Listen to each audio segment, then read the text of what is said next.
Hi everyone, this is AJ and welcome back to the channel. Welcome to my review for episode 3 of Star Trek Strange New Worlds. Is this a free for free? Let's find out.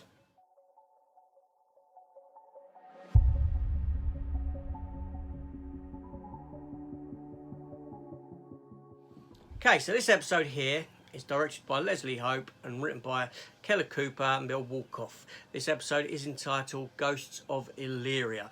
Now this review is going to contain some spoilers because I'm going to go into the story. So if that's not your thing, then you know what to do. Jump ship, come back after you've seen it, give me your thoughts then.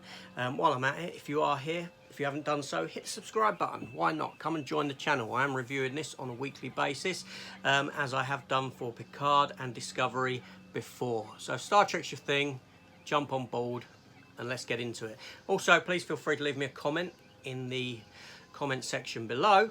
I do reply to all comments. So this episode opens with the USS Enterprise on a mission to discover what's happened to this group of Illyrians on this planet. You know, it's not their planet, it's a settlement of them.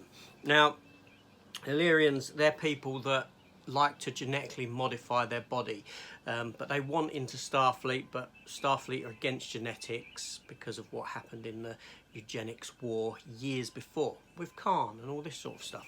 But they go down, they beam to this planet as this massive ion storm is approaching. And they have to get off pretty quick. Number one, she gets off with her away team, but leaving behind Pike and Spock. Pike decides to stay behind because he goes to get Spock's with the, understanding he's going to be beamed back afterwards. Only this doesn't happen because the ion storm is interfering with the transport system. Thusly, he can't beam back up to the ship, so he's stuck on the planet with Spock. Like what happens usually. Someone's always stuck down there. Anyway, so this ion storm's approaching, but back up on board the Enterprise, people start acting strange. People start wanting light. They start having this addiction to light and bright lights and this sort of thing. And it comes to pass that they've actually brought on board a sort of contagion that has lowered people's vitamin D, and so they need light, they want to absorb light in. No matter how dangerous it is for them and what they do to get it, they're going for it. We come to find out that number one, Rebecca Romijn's character, Una Chin Riley, she's actually been affected by this, and she goes through this she starts lighting up, kind of like Iron Man 3 extremist kind of an effect. But this comes to pass later on. We come to learn some stuff about her. So you've got these two stories going hand in hand. You've got people on the planet with this iron storm approaching, with these creatures in the iron storm that look almost electrical, and up on board the ship, more and more people are coming down with this the thing that they've caught.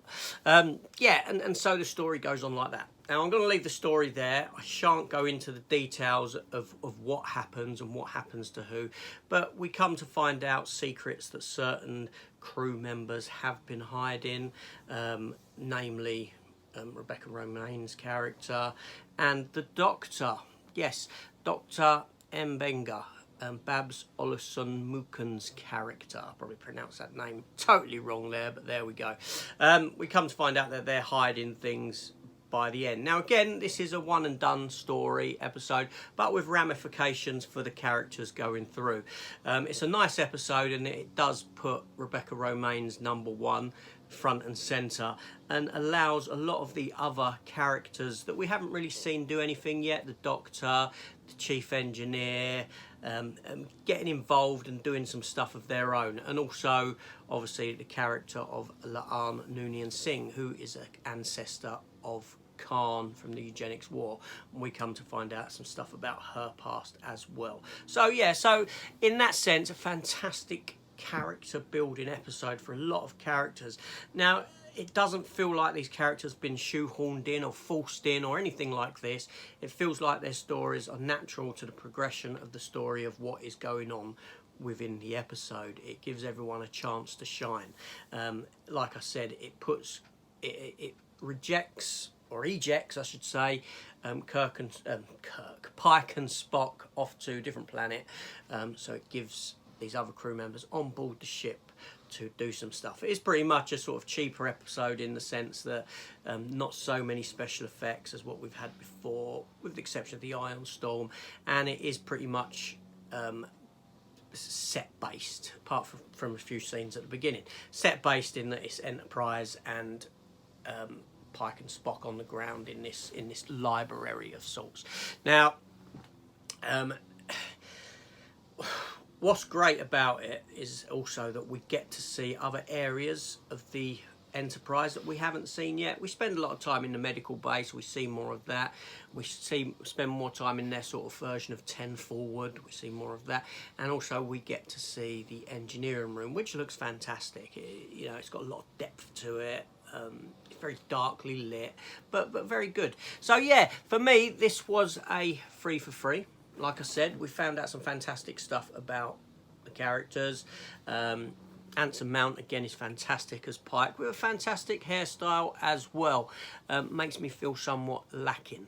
But yeah, all in all, very good episode. Maybe not as strong as the episode that came before, but certainly not a bad episode whatsoever. There are a couple of scenes that were quite laughable, in that when number one picks up the engineer and carries him over the shoulder, that looks a bit silly, and you're questioning, well, can she really do that?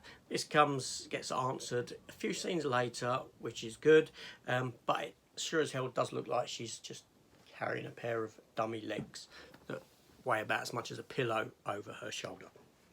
That's me nitpicking at the episode. But all in all, very good. Good fun. Very enjoyable. I'm liking the one episode story per episode kind of thing, as opposed to this massive overarching story. This is where Star Trek should be. This is where Star Trek's out. Moving forward, the other Star Trek shows should learn from this. They really should. Anyway, fantastic. Brilliant stuff. Let me know in the comments down below what you thought of this episode. If you have any problems, if you like it, if you don't like it, let's have a friendly conversation. Let's get into it.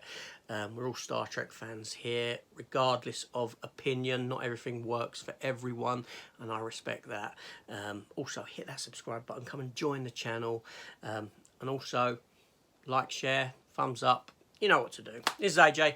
Till next week. Thanks for watching. I'll see you later. Take care all, and goodbye.